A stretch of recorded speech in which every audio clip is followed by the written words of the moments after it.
자, 여러분들 이제 그 몇 가지 그 문제의식을 정확하게 갖고 계시면 될 것 같아요. 그 뭐냐면은, 공론장이, 필요한 사안인지 아닌지를 판별할 수 있어야 돼요. 또, 그 의회에 계시든지 정부에 있으면 이게 공론화의 주제인지 아닌지를 정확하게 판별할 수 있어야 돼요. 이게 그냥 뭐 뭐든지 다 공론화 할 수 있는 거지, 공론장 만들 수 있는 건지 이렇게 생각하시면 안 돼요. 이 기준이 뭘까요? 의사결정은 아까 말씀드린 것처럼 리더가 하는 경우도 있고, 그 다음에 또 전문가가 해야 될 부분도 있고, 그죠? 대의기관이 해야 될 부분도 있고, 주민이나 그 시민 스스로 해야 될 부분도 있어요. 근데 우리가 공론장이든 공론하든 한다고 할 때는 그거는 공적 과제해야 된다는 거죠.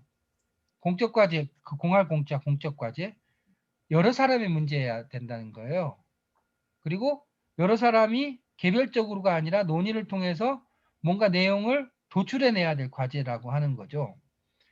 그 중에서 이제 핵심적으로 공론장이 필요한 사안은 뭐냐면 다수의 시민들의 삶과 직결된 문제인 경우에 공론장이 필요하죠. 예.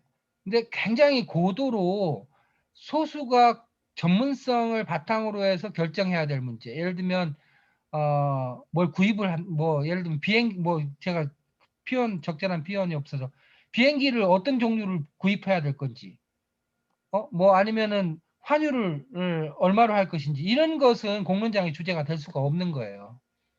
삶의 문제가 아니고 또 그 주민들이나 시민들이 결정할 수 있는 차원을 훨씬 더 넘어선 국가나 국가 업무를 담당하고 있는 전문가들이 해결해야 될 문제죠.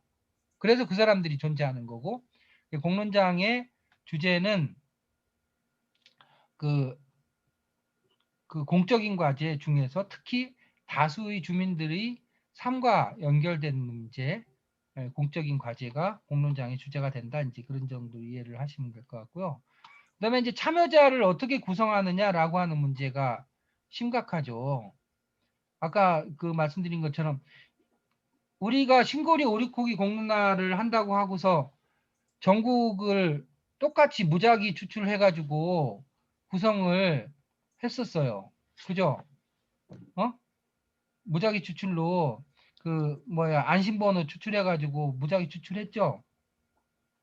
근데 원전 우리나라에 원전 지역이 네 군데가 있습니다. 원전 지역의 사람들은 훨씬 더 절박한 이해를 갖고 있잖아요. 이해관계가 똑같은가요? 무작위 추출이라고 하는 것은 기본적으로 전제가 뭐냐면 모든 사람들은 핵심적인 사안에 있어서 동질적이다라고 하는 것을 전제로 하는 거예요. 우리가 투표도 똑같아요. 모든 인민은 그 자유와 평등이라고 하는 가치에 있어서 동등하다라고 하는 것을 전제로 해서 투표 행위가 이루어지고 다수결로 결정할 수 있는 거죠. 이해 가시죠? 그런데 사람마다 색깔이 분명하고 내용이 다른 상황에서 다수결이라고 하는 것은 훨씬 더 많은 것을 소실하게 되고 평균화시키는 거죠. 그렇잖아요. 그런 경우에는 투표라고 하는 것으로 안 되는 거예요. 다양성이 기본이 될 때는 그 다양성을 기반으로 해서 동의할 수 있는 수준이 어디까지인지를 도출해내야 되는 거지. 표결로 다수로 결정하게 되면 일종의 폭력이 되는 겁니다. 많은 경우에. 그것이 심각하지 않은 상황도 있고 심각한 사안도 있는데, 심각하지 않은 사안 같은 경우는 뭐 큰 문제가 없지만 굉장히 중대한 문제인데 그거를 표결로 하는 경우에는 다수가 아주 결정적으로 영향을 받을 수 있다라고 하는 점을 여러분들이 아셔야 돼요. 그래서 어떻게 할 것인지에 대해서는 고민을 굉장히 많이 해야 돼요. 예를 들면 제가 예를 하나 들어볼게요. 아까 그 제주도 공항을 하는데 투표를 한다고 해요. 근데 그 제주도에서 그 공항과 관련해 가지고 전체를 따로 하고 또 성산 주민들은 따로 하고 이렇게 해가지고 두 개가 충돌했다고 했는데 만약에 투표를 만약에 한다고 할 때는 무엇을 기준으로 해야 될까요? 그런 경우는.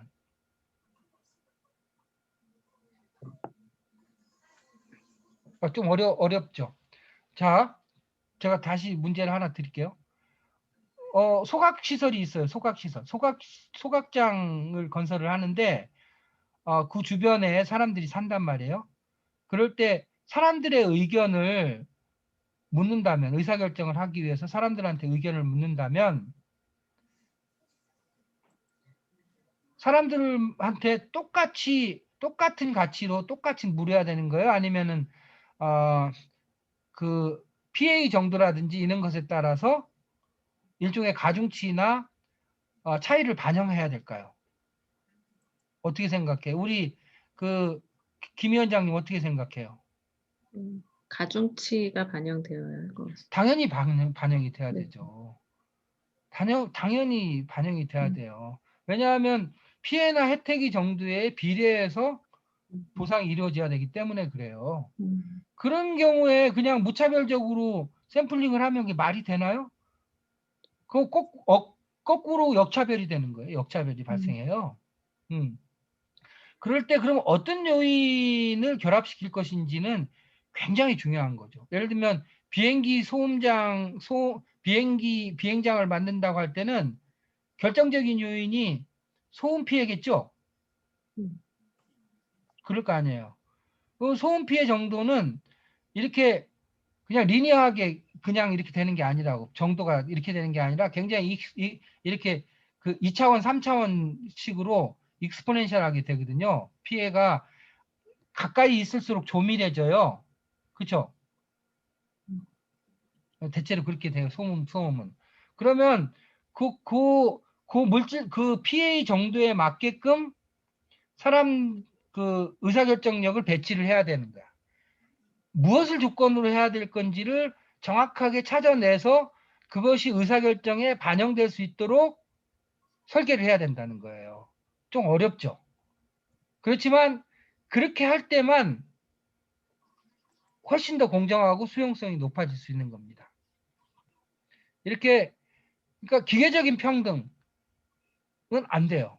이제 그거 하나가 있고 무작위 추출이 갖고 있는 핵심적인 문제는 뭐냐면 무작위 추출이 필요할 때도 있어요. 국민투표 같은 거는 무작위 그냥 다 모든 사람한테 다 똑같이 주잖아요. 그런데 지금 현재 하고 있는 무작위 추출 방식의 이 굉장히 중대한 문제가 되는 경우는 어떤 경우냐면 자기 관심이 별로 없어. 그리고 잘 몰라. 별로 참여하고 싶은 마음도 없어. 너무 바빠. 그런데 돌려가지고 자기 보고 나오래. 그럼 그 사람이 나가서 아까 제가 누차 강조한 수준 높은 논의를 할 수 있을까요? 동기가 안 되죠, 동기가. 동기가 안 갖춰졌잖아요. 어. 사안에 따라서 무작위 추출 정도를 가지고도 충분히 커버가 될 수 있는 사안이 있는가 하면 적극적인 참여자들을 모아서 그 그 열정을 바탕으로 해서 높은 수준의 결정을 해야 될 사안이 있는 거예요. 어. 그리고 또 참여하고 싶지 않은 사람이나 참여하고 싶은 사람이 자기 의견이 반영될 수 있게끔 설계를 하는 것이 훨씬 더 효율적인 경우가 있어요. 나는 꼭 참여해서 발언하고 싶다라는 사람이 있을 수 있잖아요. 근데 그 사람한테는 애시당초 기회가 안 와. 또 거꾸리인 경우도 있고. 어? 이렇게 돼서는 안 된단 말이에요. 그래서 이 역시도 사안의 성격에 따라서 어떻게 사람들을 구성할 것인지를 굉장히 심사숙고해서 결정해야 돼요. 무차별적으로 하면 안 된다고. 그냥 뭐 공론조사 방식은 뭐 난수표 돌려가지고 또는 뭐 그 뭐 무슨 번호 그 안심번호 받아가지고 하는 식으로 모든 것을 그 처리하면은 안 돼요. 그런 식으로 천편일률적으로 하면 안 됩니다, 여러분. 제가 계속 강조를 해. 왜 이런 부분을 강조하냐면 국가가 그런 짓을 반복적으로 하다 보니까 시민들이 그게 노말한 건 줄 알아. 그게 정석인 줄 알아. 아니라고요. 국가가 가장 쉽게 이용할 수 있는 방법이야, 그게. 자, 이제 그런 부분을 하시고, 그 다음에 또 하나는 이제 그 전문가들의 역할이에요. 전문가들. 보면은 무슨 위원회, 뭐 공론화 위원회 같은 거 구성을 한다고 하면서 거기서 전문가를 잔뜩 집어넣어 놨어요. 정확하게 있잖아요. 이 수기민주주의를 기반으로 하는 일종의 공론이라고 하는 것은 기본적으로 시티즌십을 기반으로 하는 거야. 대중민주주의 이후 단계예요.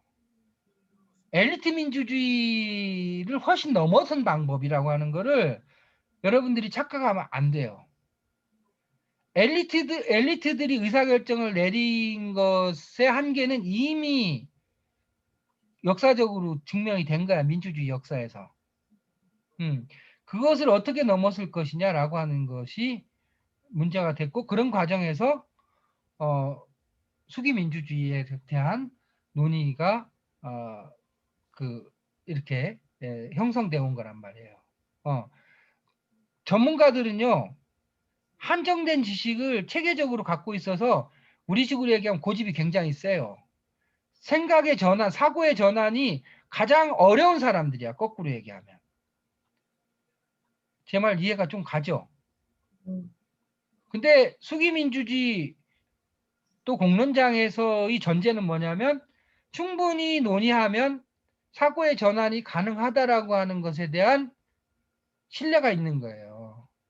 그런 점에서 보면 전문가들은 필요한 경우에 자문하고 도움을 줄 수는 있을 때, 전문가 또 참여할 수 있을 때, 전문가들이 주도하는 공론장이 돼서는 그 공론장은 실패하는 공론장이 돼요.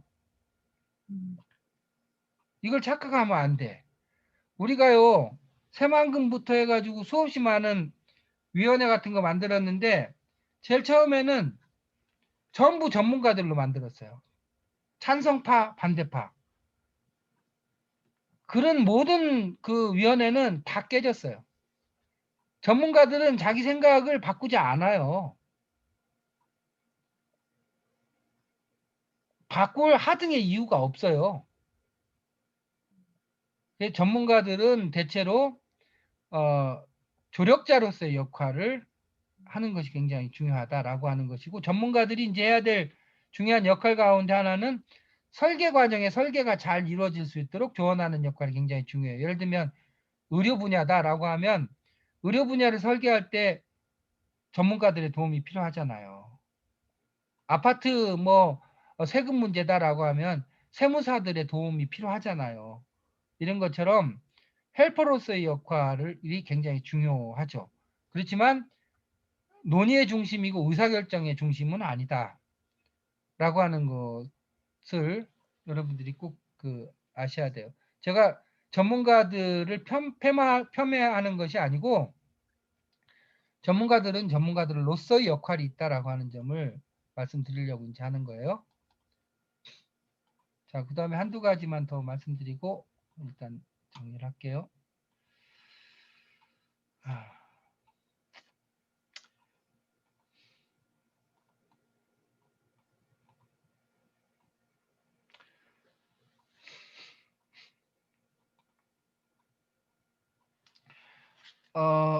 이 파일은 여기다 올려놨으니까요. 나머지 제가 설명 안 드리는 부분은 시간 관계상 그런 거니까 여러분들이 내용을 좀 보시고, 의사결정 방식에 관한 부분을 말씀드릴게요. 의사결정 방식은 무지무지하게 많아요. 역사적으로 그리스 로마 시대로부터 현재에 이르기까지 인류 역사는 의사결정 방식의 변화의 역사라고 얘기할 수 있을 정도로 의사결정 방식이 굉장히 다양해요. 근데 우리가 이제 가장 잘 알고 있는 것이 다수결이고, 또 하나는 이제 합의라고 하는 것이죠. 근데 이제 이 다수결이라고 하는 것도 우리가 가장 잘 아는 이제 과반 다수결이 있죠. 과반 다수결이 있는가 하면 다수결 방법도 엄청 많아요. 여러분 그 3분의 2 다수결은 들어봤죠? 3분의 2 다수결 안 들어봤어요? 대통령 탄핵할 때 제적의원 3분의 2잖아요. 네네네. 그죠? 네. 그리고 또 제적의원 3분의 2잖아요. 4분의 3도 있고 그 9분의 8 다수결도 있어요. 네. IMF가 9분의 8 다수결이에요. 그런가 하면은 바티칸에서 콘클라베 할 때는 어떻게 해요? 만장일치. 응? 만장일치. 만장일치 다수결이에요. 네. 그러니까 만장일치도 다수결이야. 그러니까 여러분들이 합의하고 만장일치를 혼돈하면 안 돼요. 만장일치도 다수결의 극단적인 방법이야.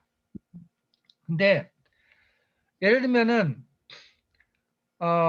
주민 생활에 치명적인 영향을 미치는 사안에 대해서 공론조사를 한다든지 뭐 이렇게 하고서 다수결로 처리를 하는데 과반으로 해요. 과반 다수결. 예를 들면은 뭐 제가 계속 얘기를 행정통합을 한다고 하면서 행정통합과 관련해 가지고 할 것인지 말 것인지를 과반 다수결로 처리를 해요. 그게 맞을까요? 여러분들 집을 팔 것인지 지금 살고 있는 집을 팔 것인지 안 팔 것인지를 그 가족들 간에 논의를 해가지고 과반이 되면 처분하나요? 아니요. 그런 바보는 없죠. 그건 전체가 다 동의해야 되죠. 네. 그렇게 안 하나 보세. 중대한 문제는 있잖아요. 특히 그 주민들의 삶과 직접적으로 밀접한 영향을 미치는 거 있잖아요. 응? 재산과 관련된 거라든지 뭐 이런 것들은요. 법과 제도를 만들 때는 과반으로 하면 안 되는 거야. 대부분은. 대부분이 동의한다라고 한 정도로는 결정이 돼야 돼요. 최소한 3분의 2는 넘어서야 돼요. 그거 당연하잖아요. 지금 현재의 삶보다 훨씬 더 리스크한 상태가 될 수도 있는데 그거를 그냥 과반으로 받아들이라고? 그건 말이 안 되죠.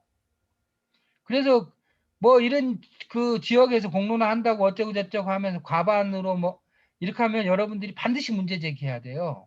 그럼 과반으로 해결할 문제가 아니다. 만장일치까지는 요구하지 않더라도 어쨌든 우리가 표현으로 대다수라고 하는 표현을 통계학적으로는 3분의 1을 대다수라고 표현하거든요. 다수. 3분의 2는 대부분 기본적으로 확보를 해야 돼요.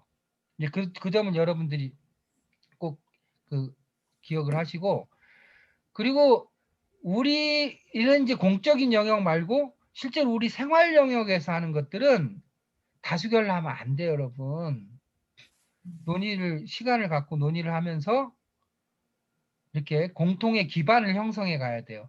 이런 공통의 기반을 형성해 가는 것을 우리가 합의라고 얘기하는 거예요. 합의라는 말이 무슨 의미냐면은 서로 동의할 수 있는 영역을 하나씩 하나씩 확보해 가는 것을 합의라고 얘기해요. 컨센서스라고 하는 것이. 컨센서스잖아요. 센스를 같이 이렇게 그래가지고 공감대를 형성해 가는 것이 일종의 합의라고 볼 수가 있어요. 그 합의는 낮은 수준부터 점점 고도화시켜 가는 거예요. 그래서 합의는 한 번에 하는 게 아니에요.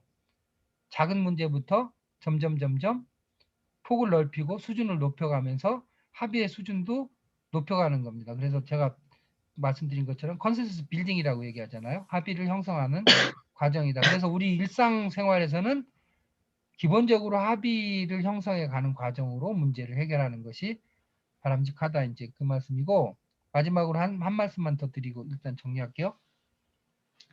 공공기관하고의 관계예요. 우리가 자율적인 공론장을 만들 때 공공기관하고의 관계가 굉장히 중요해요. 아까 우리 광주에서 오신 의원님들 같은 분들만 있으면 착착 찰떡궁합이죠. 같이 만들어가면 너무 좋죠. 그런데 공공기관은 자기 목적을 갖고 있는 경우가 대단히 많아요. 그래서 그것을 관철시키려고 그래요. 시민들의 생각이나 삶보다도 자기 자신들의 이해가 훨씬 더 앞서요. 그래서 협력과 긴장을 동시에 갖고 있어요. 그 속성을 여러분들이 꿰뚫고 있어야 돼요. 그냥 공공기관에 맡겨서만도 안 되고, 그렇다고 공공기관을 무조건 배척해서는 일이 또 안 되잖아요. 왜냐하면 공공기관이 아직도 공식적으로 자원 배분, 예산과 자원 배분의 권한을 갖고 있잖아요. 그 도움을 많은 경우에 받아야 된단 말이에요. 그래서 주민들이 만드는 공론장과 이 공공기관과의 긴장과 협력 관계를 어떻게 슬기롭게 형성해내느냐가 굉장히 중요해요. 그 부분에 역시도 새로운 경험이 필요해요. 새로운 경험과 노력이 필요해요. 그래서 가장 바람직한 것은 주민들이 주인이 되면서도 의회가 적극적으로 협력을 할 수 있게끔, 그래서 주민들이 결정한 내용이 자체적으로 해소되는 경우도 있지만 의회를 통해서 법과 제도나 예산이 수반돼야 되는 경우도 많잖아요. 그럼 도움을 받을 수 있어야 되잖아요.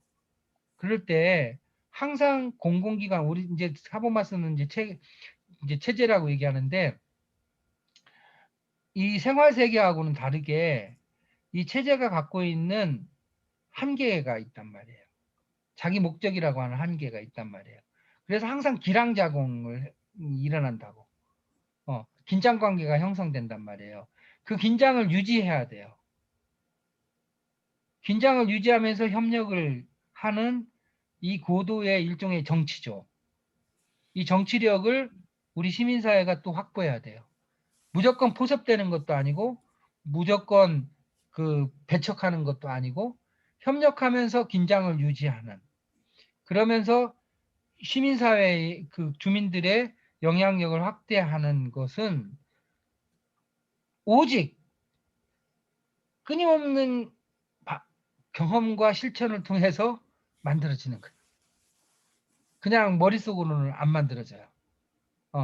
근데 다행히 이제 우리 사회에서 보면 시민운동이나 주민운동을 하다가 이제 의회에 참여하시는 분들도 있어가지고 그런 분들하고 이렇게 모범을 잘 만들어내면 그게 그 확산되는데도 굉장히 도움이 될 거예요. 지금 여기 참여하신 분들은 대부분 의원님들은 다 그런 분들이시네요. 예. 일단 하여간 제 얘기는 여기서 일단 마치겠습니다. 네, 고맙습니다. 감사합니다. 아까 전정문 의원님이 이야기를 하셨는데, 앞으로 지금 현재 각 구별로, 광주시내 각 구별로 공론화 조례 제정과 관련해서 관심을 갖고 계시는 의원님들이 많이 계십니다. 그런 의원님들과 함께 공론화 조례에 어떤 내용을 담을 것인가, 어떻게 제정을 해나갈 것인가, 어떻게 주민들의 의견을 모아나갈 것인가 하는 그런 고민을 앞으로 일정한 때가 익으면 또는 때를 만들어서 박태순 대표님과 함께 논의하는 그런 시간을 가질 계획입니다. 너무 좋네요. 그리고 그 다른 분들도 다 관심 있으실 것 같은데요. 오늘 여기 참여하신 분들, 다른 분들도 관심 있는 분들 많을 것 같아요. 네, 그런 시간을 좀 아까 초반에 이야기했던 그 김혜자 선생님 학교 현장에서의 공론화를 고민하고 계신다라고 했는데 그 고민의 구체적인 내용을 좀 들어볼 수 있을까요?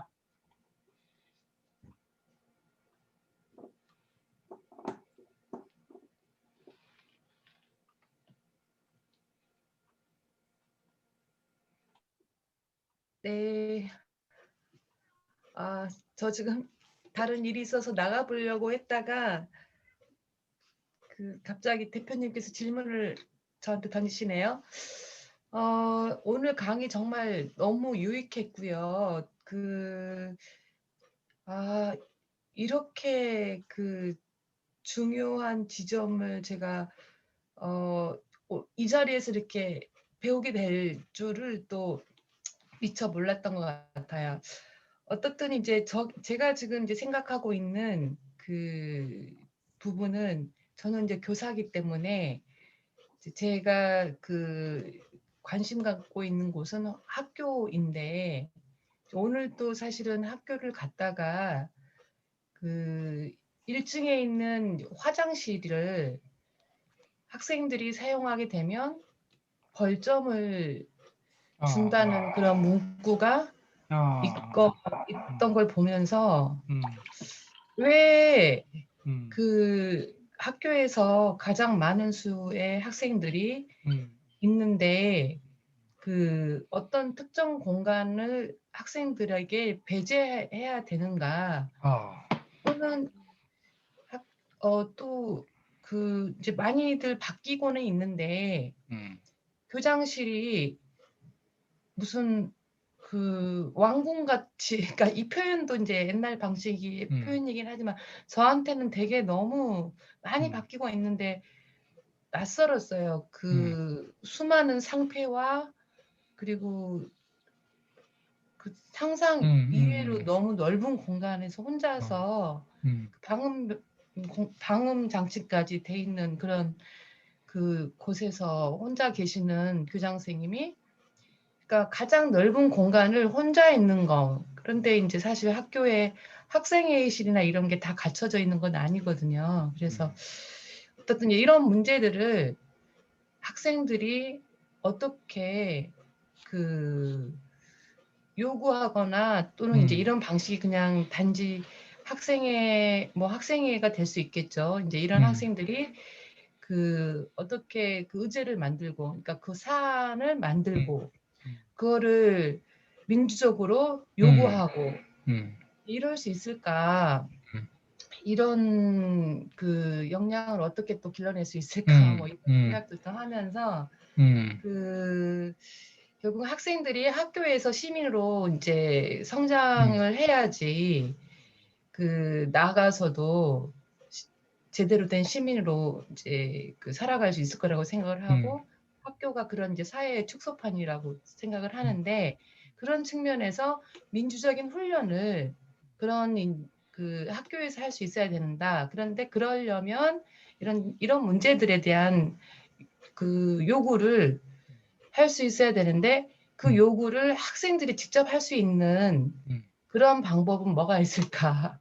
네, 그런 생각을 했어요. 지금은 이제 뭐 학생회랄지 뭐 대의원 이런 그런 거에 참여하는 방식으로 하는데 그거에 대한 사실 그 주도권도 전부 다 교사들이 설계해 놓은 거에 의해서 그 이제 참여할 수밖에 없기 때문에 요즘 이제 뭐 학습자 주도성이니 학생 주체성이니 이런 이야기를 이제 OECD에서 하고는 있는데 그건 그냥 그런 거고 이게 실제 학교 안에서 학생들에게 이런 부분들을 어떻게 키워줄 수 있을까?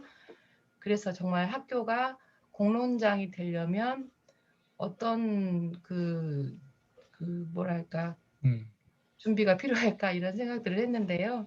네, 오늘 도움이 많이 됐습니다. 네, 제가 갖고 있는 고민들은 그런 겁니다.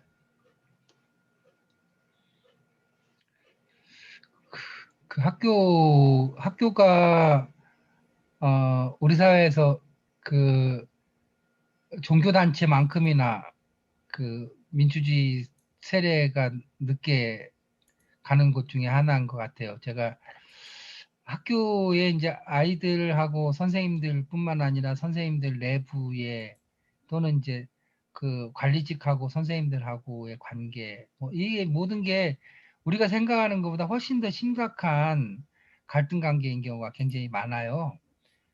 그리고 특히 이제 학생들 같은 경우 더 심각하죠. 근데 이제 그 여러분들이 이제 이 공론장을 평화의 공간으로만 생각하면 절대로 안 돼요.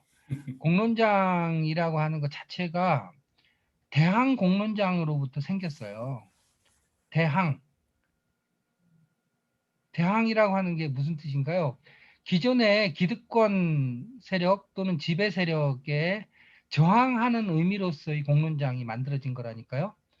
소위 부르주아 공론장이라고 하는 것도 그 귀족에 대한 저항 공간으로서 공론장이라고 하는 것이 출발했거든요. 그 근대에도 학교 같은 경우 학생들이 그 대의제도 있고 뭐 학생회도 있고 한데 그 전부 우리나라 지금 국회의원들이나 지방 의원들처럼 대의하는 데는 명확하게 한계가 있단 말이에요. 그래서 학생들 간에 이렇게 문제를 스스로 논의하고 문제를 여러분 이거 아셔야 돼요. 공적인 문제를 함께 논의하고 공정한 절차를 밟아서 내용을 형성하는 것 자체가 그게 얼마만큼 단단하게 이루어지느냐 자체가 커뮤니케이션 파워를 형성한다라고 하는 거예요.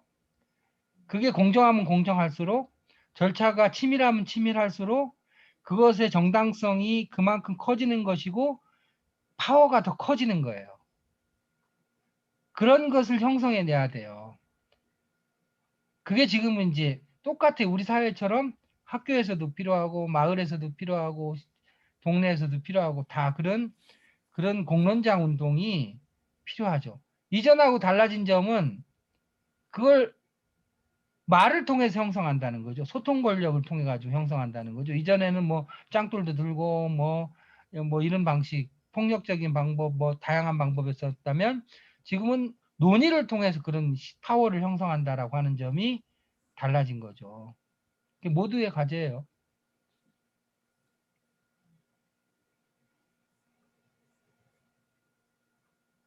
그런데요, 저기 질문을 하나 좀 드리고 싶은 거는, 네. 이제 아까 말씀하신 중에 이제 수기 민주주의에 대해서 말씀을 하셨는데, 네. 보통 이제 이런 수기라는 절차를 통해서 어떤 합의를 또는 네. 결론을 내는 그 부분이 상당히 아름답게 보이는 것처럼 보이지만, 이제 아까 시간의 이야기도 하긴 하셨는데, 네. 결국 수기 과정에 참여하는 사람들은 기득권인 경우가 많고 그 기득권들은 정보를 독점한 경우들이 또 많고 네. 또는 어떤 부분에 대해서 그 말을 할 수 있는 부분에서 네. 그 흔히 말하는 이런 그 입말로 하는 어떤 부분에 대해서 더 그 경험이 많거나 이제 그러다 보니까 결론은 대부분 네. 보수적으로 나는 경우가 네. 많다. 네. 그래서 이 수기라는 과정을 거쳐서 그 무엇을 하는 것에 정당성은 없지만 그 결국 그 결론은 보수적인 기득권을 위한 그런 결론으로 향하는 그런 부분들이 조금은 이제 자괴감이랄까 뭐 아니면은 무기력이랄까 뭐 이런 그 일들이 종종 들어 있더라고요. 그래서 이제 맞아요. 네, 좀 이런 한계는 어떻게 극복할 수 있을까라는 생각을 좀 해봤습니다. 지난 시간에 그 부분 말씀을 좀 드렸었어요. 그러니까 그 수기민주주의라고 하는 것이 서양에서 그 소위 이성에 대한 과도한 그 강조 이런 것이 이제 그 풍미하면서 엘리트들에 의한 이성적인 합의를 중시하는 경향이 굉장히 강했었어요. 그런데 이제 지금 김 선생님 말씀하신 것처럼 야, 그렇게 하다 보니까 결국 이성적인 논의가 가능한 사람들로 이게 폭이 축소가 되고 그 공간에 참여하지 못하는 사람들은 결국은 자이든 타이든 배제되는 거 아니냐라고 하는 이제 문제의식과 반발이 굉장히 이제 강력하게 대두되기 시작했죠. 그러면서 이제 이 수기라고 하는 것이 질서 있는 이성적인 논의만이 아니라 훨씬 더 치열한 논쟁, 그 다음에 이성뿐만 아니라 직관과 감정, 뭐 감각까지 포함해서 그리고 특히 사회적 소수자나 아니면은 그 직접 행동을 어떻게 포괄할 것이냐라고 하는 범위까지도 이 수기 민주주의의 고민 안에 포괄을 해야 된다라고 하는 그 고민들을 많이 하고 있고요. 저는 이제 그런 뭐 복잡한 이론적인 것보다 핵심적으로 어쨌든 논쟁을 적어도 우리 사회에서는 논쟁을 허용해야 된다라고 압축해서 말씀드리는 거예요. 논쟁이 허용되는 공간이어야 된다. 그 대표적으로 이성적인 합의만을 왜소하게 주장하는 가장 큰 특징이 논쟁 없이 결정을 내리려고 하는 거거든요. 반박과 이견 없이. 그 부분이 허용되지 않으면 실제로 숙이라고 하는 것은 맹탕이 될 뿐이에요. 예. 그 아주 잘 지적하셨어요. 예. 네, 이제 점점 마무리를 해야 될 시간인데요. 또 질문이나 또는 의견을 주실 분 계실까요? 아까 이선경 선생님 혹시 뭐 도움 주실 이야기 없을까요? 안 계신가? 이 선생님. 네, 안녕하세요. 지금 제가 방에 있는데 갑자기 불러주셔가지고 당황스러운 순간인데 네네네. 오늘 저도 사실은 이 날짜를 잠깐 잊고 있다가 오늘 어떤 내용이 올까, 저는 사실 공론조사 뭐 장단점 뭐 이런 건 줄 알았어요. 근데 진짜로 단계별로 어떤 거 진짜 앞으로 갈수록 굉장히 첫 단추부터 중요하다라는 과정이 공론화인데 이렇게 일목요연하게 설명해 주셔서 너무 감사드리고요. 저는 들으면서 공론화에 그치지 않고 사실 모든 갈등의 대화 과정, 회의 진행에 다 적용이 될 수 있는 내용으로 들렸어요. 그래서 진짜 우리가 그 대화, 논쟁을 피하려고 하는 그런 문화들이 있는데, 조직에서나 부부관계 속에서나 아니면 사회적으로나, 근데 이 논쟁을 하는 문화가 돼야 되고, 그걸 인정하는 장소가 돼야 되고, 이성적인 대화만이 아니라 감정과 감성과 이런 여러 가지 것들이 받아들여질 수 있는, 소수가 받아들여질 수 있는 문화가 형성이 되어야 된다는 말이 굉장히 인상 깊었고요. 이제 이성적으로 어떤 그 이론을 이제는 배우고 알았다면 실제로 공론을 설계하고 운영하는 거에도 이제 하면 좋겠다, 그런 생각이 들고, 그 아까 학교 공론화에 관련해 가지고 그런 장소들이 마련이 되고 있긴 하거든요. 혁신학교나 뭐 여러 가지. 근데 상처를 많이 받고서 퇴임을 하시더라고요. 그 교장 선생님을 통해서 그 공론화가 이제 일어났는데 비판만 받고 되게 상처만 받고 그렇게 끝났다는 비보를 전에 들은 적도 있거든요. 그래서 그런 것들을 접근하려면은 저희가 생뚱맞은 사람이 들어갈 수가 없는 구조더라고요. 그래서 고민이 있는데, 아까 선생님 그 학교 공론화를 어떻게 할지 고민이라고 하시는데, 그런 이슈들이 있다 그러면 저희가 같이 뭔가 하나하나 성스토리를 만들어 나간다고 하면, 저는 얼마 전에 유튜브 시작했거든요. 그래서 저는 사실 대중한테 다가가고 싶었어요. 지금 공론화든 뭐든 전문가들의 리그같이 되는 것처럼 저는 그게 싫거든요. 그래서 저는 좀 시민들한테 좀 다가가기 위해서 유튜브를 시작을 해야 되겠다 생각했는데, 여기서 이런 좋은 아이디어들이 제 머릿속으로 들어왔기 때문에 저는 언젠가는 유튜브로 이 내용을 좀 대중들에게 알리려고 합니다. 이상입니다. 좋네요. 네, 감사합니다. 이제 마지막 단계에서는 처음에 인사를 함께 나누지 못했던 분이나 한마디 해야 되겠다 하시는 분께 잠시 시간을 드리겠습니다. 호명하기가 좀 그렇네요. 예. 자연스럽게 말씀드리는 것 같습니다. 손수철 선생님, 또 공정호 선생님, 정상길 선생님, 김성결 선생님 다 아까 인사 하나 예, 홍향 아까 선생님. 수구민주주의 말씀하셨는데요. 네, 그게 우리들이 서로 하는 거. 제가 만약에 시민에서 이렇게 민주주의에 대해서 공론화를 했다면 수구민주주의에 대해서는 정말 장점이라고 생각하거든요. 네, 근데 그게 이렇게 제가 이제 퍼실리테이터로서 그 자리에 참석했을 때 네, 그분들이 내놓은 것도 있지만 그 자리에 참석한 분들의 의견도 있어요. 네, 그랬을 때 다른 의견들이 또 나오기도 하더라고요. 예, 그럼요. 그랬을 때는 중재를 하기가 좀 퍼실리테이터로 중재하기가 좀 어려운 경우가 있더라고요. 그럼요. 근데 저는 그렇죠. 생각할 때 그 수구 민주주의라는 게 참 좋다고 생각해요. 음. 그래서 그 부분에 대해서 아까 박사님이 말씀하시는 것을 제가 계속 듣다 보니까 제가 참석했던 그 자리들을 한번 생각하게 됐고요. 생각하게 됐죠. 네네. 다시 한번 생각하게 돼. 그 자리에서는 정신이 없어서 몰랐는데 네, 오늘 말씀을 들으면서 그 자리의 중요성을 많이 느낀 것 같아요.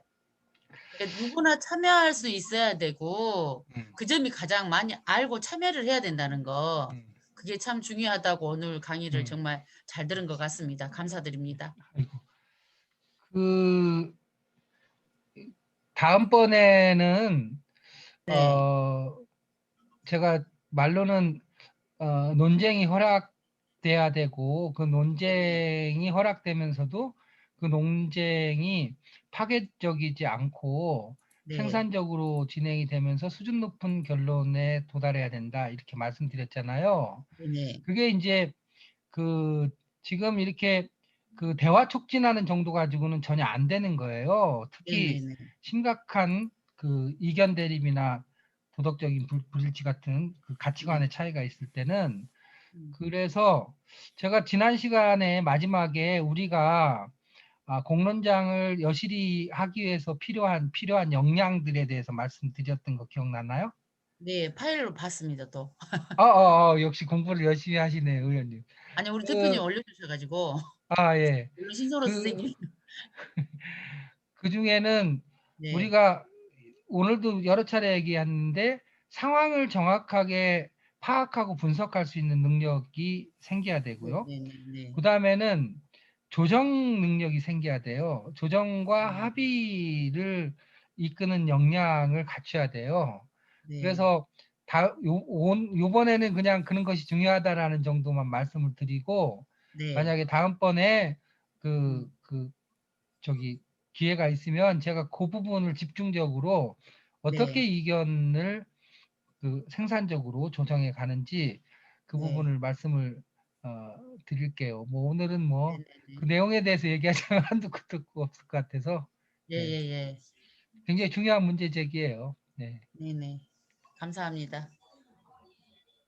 네, 손수철 선생님 기다리고 있습니다.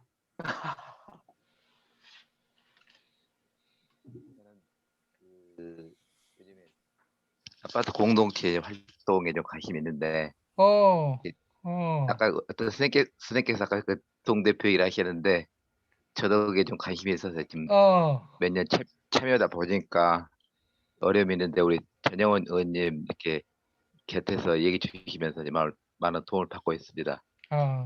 오늘 강의 중에 제가 좀 궁금했던 사항들이 해결된 게 하나가 보통 회의를 가면 사회자가 일종의 의장이 이런 얘기 하는데 주민 대부분이 그렇게 합니다. 그래서 저는 그게 영 걸렸거든요. 왜 그러냐면 오다가 몇 분을 만났기에 우리 아파트에 800세대인데 대부분이라는 얘기를 할까. 그래서 저는 그렇게 얘기하라고 그래요. 오시다가 두세 분을 만났다든가 좀 구체적으로 얘기하면 좋겠어요. 이렇게. 근데 그냥 그래서 대부분 그래서 이제 의견을 그렇게 분위기를 몰고 하면은 나머지 분들이 그렇게 그냥 순수한 마음으로 이렇게 따라가게 돼요. 근데 저는 그게 그냥 의심스러워서 요즘에 저는 이제 회의를 가기 전에 저희 라인에 이렇게 저희 동에 한 40세대, 50세대 살고 계시면은 제 의제에 대해서 엘리베이터의 그 내용을 주민들의 의견을 반영해 보기 위해서 조사를 해요. 이렇게 그러면은 한 30세대 정도 답을 하면은 그 중에 얘기를 가지고 저희 아파트에 동이 8개동에 10개동 있으면 곱하기 10 하면은 그게 바로 대충 나오는 것 같아요. 그래서 그런 조금 정확하지는 않지만은 약간 이렇게 회의할 수 있는 이렇게 명분을 좀 가지는 그 얘기가 되면 좋겠는데 금방 그 이해 주셔서 대다수, 대부분, 과반수 얘기를 정확히 해주셔서 다음 회의 가면은 이렇게 좀 설명 비슷하니 회의를 어떤 그 사회자가 자기의 의도대로 끌고 가려고 할 때 그런 그 방어막? 아니 아무튼 그 공부한 내용을 좀 얘기할 수 있을 것 같아서 너무 좋았습니다. 감사합니다. 아이고 그렇구나. 예.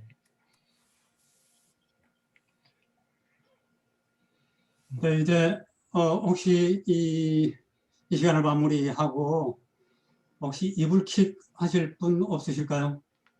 이거 한마디 하고 하셔야 하는데. 네, 말씀하세요. 우리 김인정 선생님도 뭐 하실 말씀 있으시면. 네.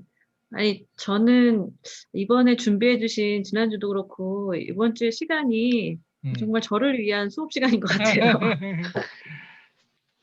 네, 딱 지금 오늘까지 저희가 한 회의가 공론장 설계 방법을 결정해라. 이제 이런 그 압박이 좀 있었는데 오늘도 정확하게 우리가 이해관계자의 구조를 파악하고 그 사람들이 생각하고 있는 이제 주요 주장이나 쟁점들이 어떤 것인지 그런 부분을 요청한 것에 대해서 이게 충분하게 확보가 좀 안 됐어요. 그래서 그러다 보니까 저희가 이제 이해관계자의 단위들을 좀 설정해 보는 것까지는 진행이 되었는데 이제 그 이해관계자와 소통을 해보거나 아니면 제시하고 있는 정리된 내용들이 무엇인지를 찾는 것을 좀 더 보완 요청을 한 상태고 그래서 지금 정확하게 그 행정에서도 그렇고 이미 저지른 일이 있었기 때문에 저희가 이 공론 진행에 대한 심의가 결정되기 이전에 이미 언론에 상반기 중에 뭐 공영제 전환에 대한 결정 이런 게 이미 언론을 탔기 때문에 그거 자체가 이미 시작도 하기 전에 심각하게 좀 왜곡된 상태였어요. 네. 그래서 그것 때문에 그렇지 않아도 이제 심기가 굉장히 불편하고 이제 절대 진행 시점이나 아니면 그 마치는 시점을 절대 이렇게 추측성으로라도 뻥끗하지 말아라 하는 걸 계속 주입을 시켜놨는데 오늘은 이제 살짝 이게 언제까지 뭐 이런 얘기가 나오면 서로 이제 눈치를 보더라고요. 그래서 뭐 이야기할 수는 없겠지만 그래서 이제 그런 부분 살짝 좀 이제 생각들이 바뀐 부분이 있었고 또 공론 설계 방식을 어떻게 진행할 건지를 진행 방식에 대해서 빨리 좀 결정을 했으면 좋겠다라고 하는 생각들을 좀 행정에선 가지고 있었던 것 같은데 이제 다행히도 공론화 분과에서 논의하셨던 분들 사이에서는 이제 오히려 진행에 대한 거는 이게 구체화가 되면 진행은 집중해서 진행하는 것이 가능하지만 준비 단계에서는 좀 놓치는 지점들이 어디에서 나타날지 아직 우리가 충분하지 않기 때문에 이제 그 부분에 대해서 수기를 하자라고 하는 걸로 합의를 좀 해주셨어요. 그래서 이야, 잘 됐다. 그래서 서두르지 않고 오늘 딱 말씀해 주신 것처럼 이게 사전 단계에서 준비를 하면서 들여다봐야 되는 것 자체를 수기하는 것이 왜 필요한가. 이거를 지난번 회의까지는 뭐 이거 같은 말만 계속하게 되는데 왜 이렇게 가야 돼? 그런 생각을 가지셨던 분들이 있으셨는데 이제 오늘 회의에서는 그래도 그런 게 필요하긴 하겠다라고 하는 지점하고요. 그럼에도 불구하고 우리가 생각하는 것에서도 틀리는 방식이 또 틀린 생각이 있을 수도 있으니까 자문위원을 대표님을 모셔서 검토를 좀 받아보자 뭐 이런 제안까지도 다 이야기가 됐습니다. 그래서 굉장히 이제 준비를 하는 단계에서 신중을 기해야 한다는 지점을 이제는 조급해하거나 아니면은 그거 대충 해서 빨리 이제 진행 단계로 넘어가자 이런 거는 좀 해소를 한 것 같아요. 그래서 좋네요. 그 부분에 대해서 참 오늘은 그나마 또 이렇게 한숨을 좀 돌리고 이야기를 들었는데 틀리진 않은 것 같아요. 이렇게 좀 안도를 할 수 있어요. 그 다음 단계에 또 공론 설계를 어떤 방식으로 할 수 있을지가 또 이제 한 고비가 또 되겠습니다.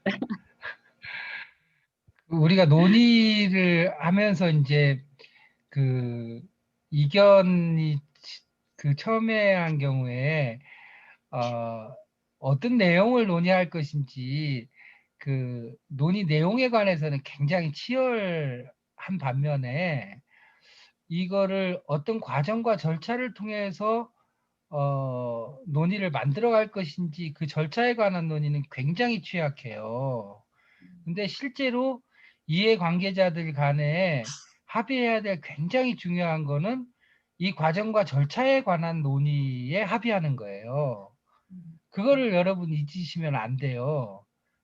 그 과정과 절차에 관한 논의가 실질적인 내용에 관한 합의를 담보하는 겁니다. 근데 대부분은 이게 내용에 관한 논쟁을 하다가 대부분은 그 아무런 결론도 못 내리고 그 막을 내리는 경우 많잖아요. 그래서 그 절차와 과정에 관한 논의를 충실하게 그 합의를 해라. 이해관계자들 간에. 그 부분을 꼭 기억을 좀 하셨으면 좋겠어요. 네. 네. 그래서 잘 코치를 해주신 덕분에 네, 행정에서는 이미 이제 요청하는 대로 따르겠다라고 하는 자세가 네, 이제 주도권을 좀 넘어섰다 잡은 것 이제. 같습니다. 이제 넘어섰어 이제. 잘하셨어요. 네, 네. 네, 아이고 너무 잘하셨네요. 네, 공정호 선생님 보이시네요. 제가 상태가 안 좋아서 카메라를 끄고 있었고요. 좀 늦게 들어와서 앞에 강의하시는 대부분의 내용을 잘 못 들어서 많이 아쉽다는 생각이 듭니다. 어디 다시 볼 수 있으면 좋겠는데 녹화는 안 하신 것 같고. 녹화했어요. 그래요? 그럼 나중에 한번 좀 주시면 제가 좀 공부하고 저도 이제 수기 토론을 하는 사람인데 사실은 다양한 방식으로 하진 않고 저희들이 하는 방식으로 주로 하고 그렇게 말씀하신 것처럼 굉장히 첨예한 내용들로 이제 진행한 경우들은 많지 않은 것 같아요. 그래서 이제 우리 대표님 강의하신 내용도 듣고 앞으로 그런 내용들을 하게 되면 모셔서 조언도 좀 듣고 좀 더 많이 배워가면서 이제 성장하도록 노력하겠습니다. 이상입니다. 네, 감사합니다. 마무리할게요. 늦은 시간까지 지금 이렇게 열정적으로 강의를 해주신 우리 박별순 대표님, 그리고 이 시간까지 자리를 지키고 함께 해주신 서로를 향해서 박수로 감사 표시를 드립니다. 감사합니다. 그리고 이제 마무리하는 방법을 알려드리겠습니다. 이제 채팅방이 있는데요. 볼펜을 드셔서 채팅창에다가 2분 정도 시간을 드릴 텐데, 첫 번째는 그래도 남은 질문이나 아니면 오늘 강의 과정에서 가장 내게 와닿았던 한마디 한 구절이나 아니면 현실적인 과제, 공론장에 있어서 내가 느낀 현실적인 과제, 뭐 이런 내용들 중심으로 아무거나 하나나 택하시거나 해서 짤막하게 한마디씩 채팅장에 올려주시면 올려주신 분들 가운데서 무작위 추첨, 대표님 어때요?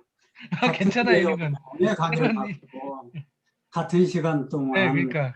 그리고 같은 관심과 열의를 가진 분들을 대상으로 하기 때문에 괜찮아요. 무작위 추첨을 해도 문제가 없죠? 그럼요. 이런 경우 무작위로 해야 돼요. 네네. 그렇게 해서 채팅방에 짤막하게 한마디씩 이렇게 올려주시면 다 나가시고 나서 대표님과 함께 추첨을 하도록 하겠습니다. 추첨의 공정성은 대표님이 담보하시겠습니다. 자, 끝까지 이렇게 함께 해주셨는데요. 시험은 없습니다. 그러나 우리 박 대표님께서 평가는 모두 A+를 주실 것 같습니다. 부족한 부분은 한국 공동포럼에서 앞으로 심화 과정을 또 준비를 하고 계십니다. 그때 또 참여해서 함께 만날 수 있었으면 좋겠습니다. 자, 2분 드리겠습니다. 저는 준비했습니다.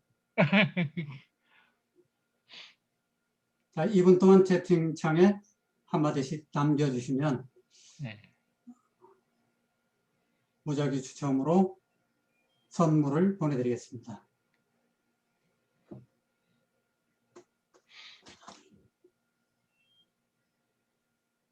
올려주신 내용은 또 정리해서 공유할 수 있도록 하겠습니다. 오늘 강의한 거는 녹화를 해가지고 녹화를 했으니까요. 유튜브에 공론과 K 데모크라시라고 있어요. 거기 들어가서 보실 수 있도록 그렇게 할게요.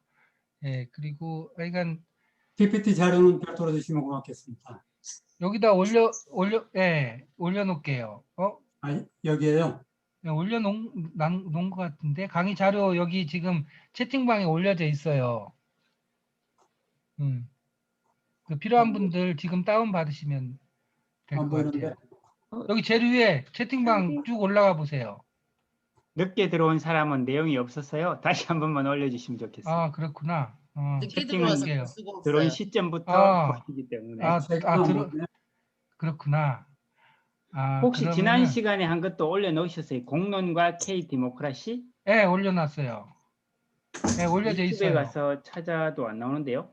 아니, 있어요. 제가 있는데 우리 공론 포럼에도 주소 적어놨거든요. 예.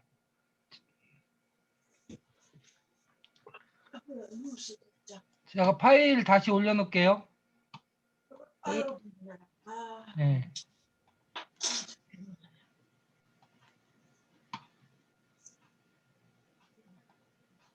예, 지금 올려놨어요. 어디에 올려놓으셨는가요? 파일 광주 교육 2차 공론장 예, 교육 올려놨으니까. 혹시 지난주 파일도 다시 올려줄 수 있나요?